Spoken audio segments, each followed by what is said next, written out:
न्याय पार्टी के राष्ट्रीय अध्यक्ष एसपी सिंह जी ने आज चौधरी चरण सिंह स्मृति भवन शामली में एक अधिवेशन जारी किया, जहां पर पिछड़ों और गरीबों को लेकर के एक बड़ी घोषणा की गई। और उनका मानना था कि जिस तरीके से आजकल का माहौल चल रहा है, गरीबों और पिछड़ों को कोई भी सहारा देने वाला नहीं है। यहाँ पर एसपी सिंह जी मौजूद रहे और उन्होंने अपने इस अधिवेशन के अभिभाषण में कहा कि जब तक हम गरीबों और पिछड़ों को साथ नहीं लेंगे, तब तक इस देश का भला होने वाला नहीं है।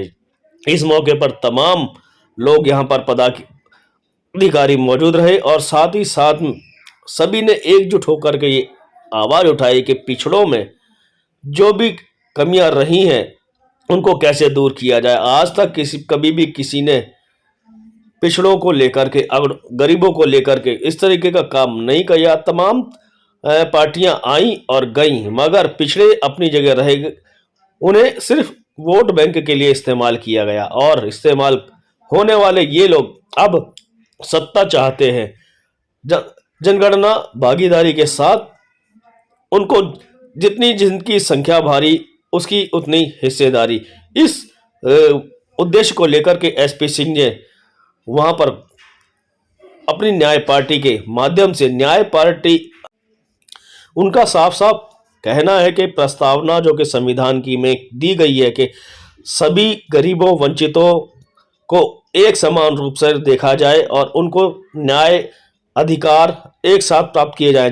आइए हम सुनते हैं कि एसपी सिंह साहब ने आखिर क्या कुछ कहा अपनी न्याय पार्टी के माध्यम से। नमस्कार, आप देख रहे हैं एचटी न्यूज इंडिया। मैं सुनील है। आज हम पहुंचे हैं शामली के उस जिले में जो कि गंगा जमुना के बीच में, जिसे दुआबा क्षेत्र कहा जाता है, कृषि क्षेत्र।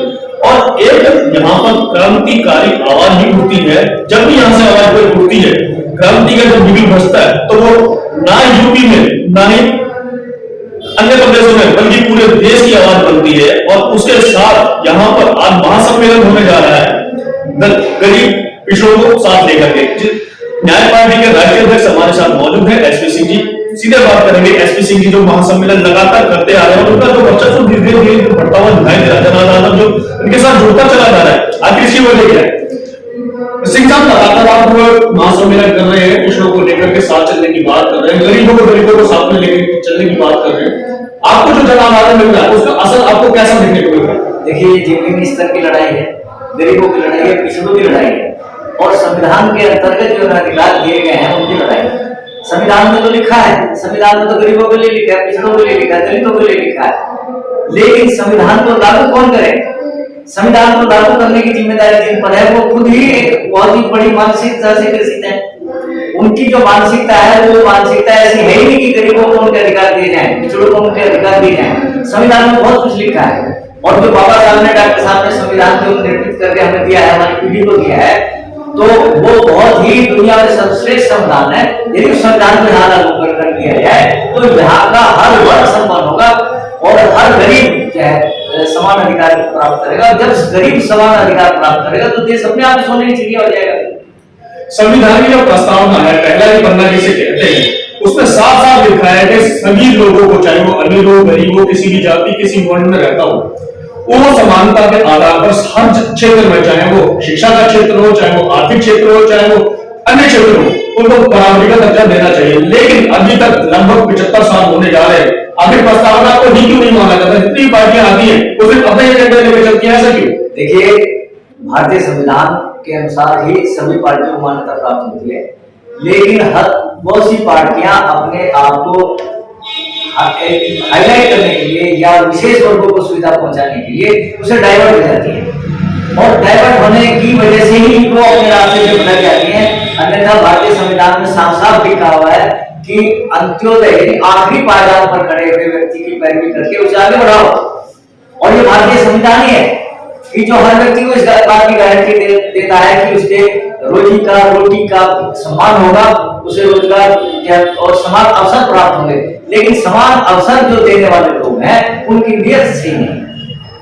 आपको क्या लगता है कि पिछड़े वर्ग को लेकर के लगभग जो भी देश में 52% है, सभी सत्ता जो है उनको साथ लेकर के अपने सत्ता के अंदर पक्ष में आती है, उनको वोट प्राप्त करती है, परंतु उनके लिए कार्य नहीं करती? ऐसा क्यों होता है बार बार कि उनको ठगा सा महसूस करना पड़ता है अपने आप को? देखिए, यही हमारा इस बात का वो है कि ये दुख इसी बात का है कि पिछड़ों का नाम लेकर के आते हैं, दलितों का नाम लेकर के आते हैं, गरीबों का नाम लेकर के आते हैं, कभी गरीबी हटाओ का नारा लेकर के आते हैं, कभी सबका साथ सबका विकास का नारा लेकर के आते हैं, लेकिन वे सब एक नारे की शक्ल में रह जाते हैं और वो नारा जो है हकीकत में कभी भी बदलने का ये लोग प्रयास नहीं करते। जब तक गरीब आदमी, जब तक नीचे का आदमी जाकर के लखनऊ में, दिल्ली में बैठ करके संविधान की रक्षा नहीं करेगा, संविधान लागू नहीं करेगा, तब तक वो भारतीय संविधान जो डॉक्टर साहब ने दिया है वो जो है वो लागू नहीं होगा। इसलिए गरीब का और पिछड़े का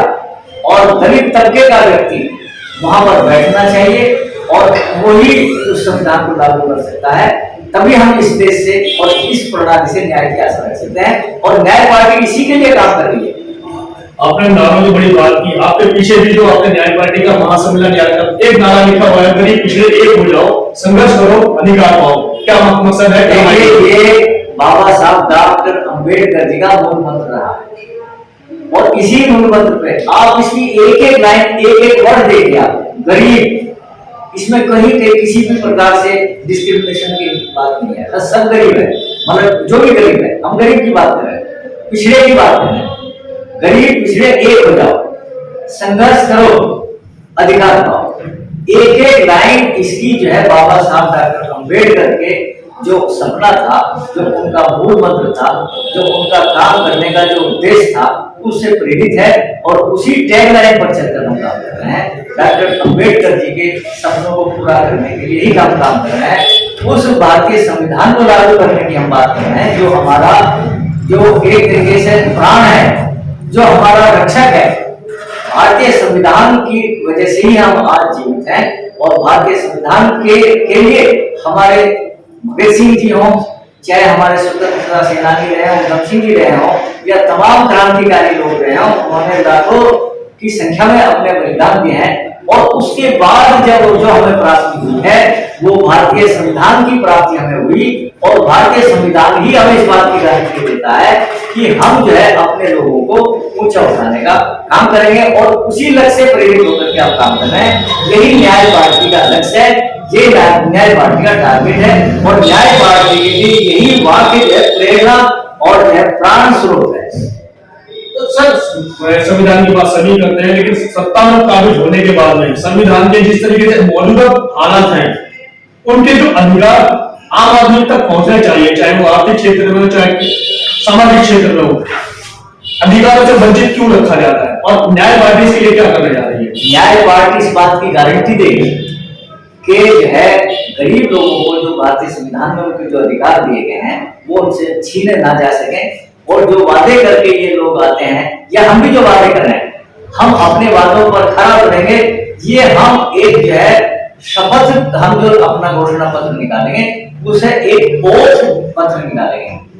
शपथ पत्र जिसे कहते हैं या घोषणा पत्र, बल्कि उसे घोषणा पत्र को एक शपथ पत्र के रूप में लेना चाहिए और शपथ पत्र के ऊपर जो है यदि कोई पार्टी घोषणा पत्र जारी करती है और वो उसे लागू नहीं करती है तो उससे उसका कारण पूछा जाना चाहिए और उनको इस बात की सजा मिलनी चाहिए कि आपने जो घोषणा की थी वो लागू क्यों नहीं हो पाई। उसमें हम भी हैं, हम जो बात आज कह रहे हैं उसे यदि हम लागू नहीं करते हैं तो हम भी जनता के गड्ढे में जाकर के खड़े होंगे।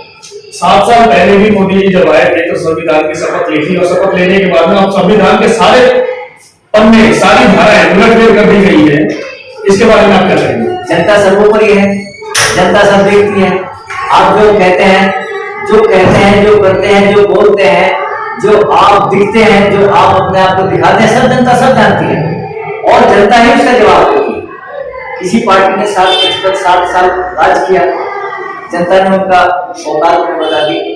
ये जो दूसरे लोग हैं, दूसरी पार्टी, चाहे वो कितनी भी बड़ी पार्टी हो आज, लेकिन जनता की नजरों से जिस तरह उतर जाती है वो भी वही उसी तरह तक आ जाती है। जनता जनार्दन है, जनता सर्वोपरि है। भारतीय संविधान ने जनता को सबसे ऊपर रखा है और उसी जनता के कार्य करने के लिए भारतीय संविधान बना है। जो पार्टी भारतीय संविधान के अनुरूप नहीं चलेगी उसे पतन का सामना करना पड़ेगा। 2022 में यूपी में भी चुनाव होने जा रहे हैं, क्या लगता है कि आपको उस समय जनता का मूड है?